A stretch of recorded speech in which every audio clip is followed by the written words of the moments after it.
Hi guys, ito yung snake plant na billionaire daw. Millionaire snake plant. So trending daw to kay pampaswerte. Ayan guys, dagko kay siyang dahon.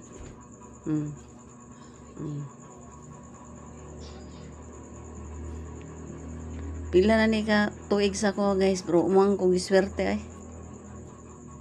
Pila na katuig sa kuha ni sila kabuok. Tulo ni sila kapat, pero gitapon ako ang duha. Ayan, ito ang natira.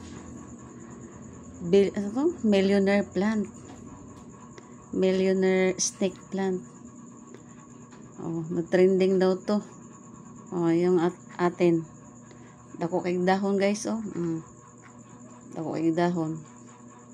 So, guwapa lang siya tan-awon. Pero kung mingon nga pampaswerte, ambot lang. Kaya hangtod karon wa man gyapon ko'y kwarta. Ang akong kinitaan, ego ra makakaon. Makapamiliti sa estudyante. Pero kung mingon pampaswerte, wala man. Ayan. Sinong gustong bumili dyan? Kaya ako ang baligyan ako ang iyahang mga saha. Ayan, ganda-ganda ng lapad kay dahon. Ayan. Iripat na to ni kay para magwapa. Dagang ka siyang saha guys. Yan.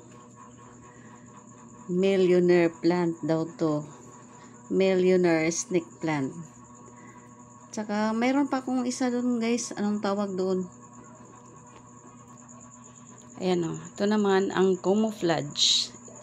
Camouflage snake plant.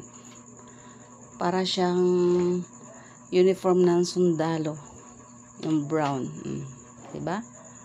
Marami akong klase ng mga snake plant. Meron pa akong stripe doon. Pero ito lang ang parang rare yata to. Rare. Kasi siya malapad. Ang tawag dito ay palo-palo. Palo-palo snake plant.